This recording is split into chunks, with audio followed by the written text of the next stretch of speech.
నన్ను కన్సల్ట్ నా కన్సల్ట్ తీసుకోవాలి డెఫినెట్లీ. సరే ఓకే, నువ్వు అన్యాయం చేసావు, నువ్వు చేసావు, ఏమైంది? ఎందుకు ఆపావు? మరి ప్లాన్ బి ప్లాన్ సి ఎక్కడ ఉంది? What was plan B and plan C? అక్కడి నుంచి ముందుకు plan B plan C implement చేయలేదు కాబట్టి మీ దాన్ని చేసినట్టు నేను అనేది నేను సగం చెప్పాను, డిస్కషన్స్లో ఉంది. నువ్వు ఇంప్లిమెంట్ చేసావు, తర్వాత కూడా మీతో ట్రావెల్ నువ్వే ఫోన్ చేసావు, నువ్వే చెప్పావుగా, మెసేజ్ పెట్టావుగా. అశోక్ బాబు పార్టీ ఆఫీస్ ఇన్ఛార్జ్ మెసేజ్ పెట్టాడు, I like your philosophy, let us start discussions అని పెట్టాడు. వెళ్ళాను నేను మళ్ళీ. ఇప్పుడు నేను డిటాచ్ అవ్వలేదు కదా, 2023 జూన్ దాకా వాళ్ళతోనే ఉన్నాను. బయట నుంచి చాలా అవుతున్నాను. అంటే వీళ్ళు మోసగాళ్ళని తెలిసి కూడా చూద్దాం, వీళ్ళ నాటకాలు ఏందో ఎంతకాలం వేస్తారో చూద్దాం ఓపిక పట్టున్నాను. అగ్రిమెంట్ అవ్వలేదు, నేను చెప్తున్నా కదా అగ్రిమెంట్ అవ్వలేదని. అగ్రిమెంట్ అవ్వలేని చెప్తున్నా, జరిగిన ఎవిడెన్సెస్ ఉన్నాయి, క్లియర్గా నాదని చెప్తున్నాను.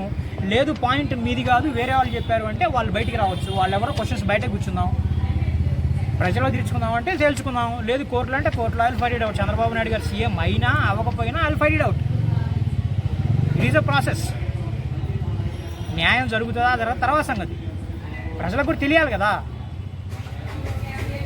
ఇప్పుడు చంద్రబాబు నాయుడు పిఏ రాజగోపాల్కి కమిషన్ వద్దు, అశోక్ బాబుకి ల్యాప్టాప్ వద్దు. అర్థమైందా ఏ పరిస్థితుల్లో ఉన్నారో మీరు? ఏం జరుగుతుందో అసలు? పార్టీని రన్ చేస్తున్నారా లేకపోతే ఇంకెవరు రన్ చేస్తున్నారా?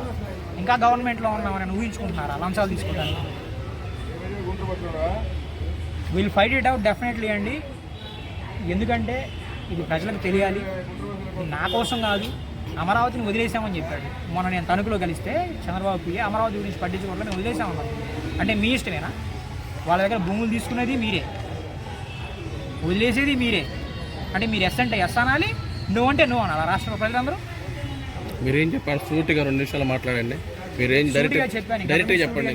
మరి మీరు ఏమని కంప్లైంట్ చేశారు, ఎవరి మీద చేశారు, ఏమని కంప్లైంట్ రాశారు, ఏమని కంప్లైంట్ రాశారు చెప్పాను కదా.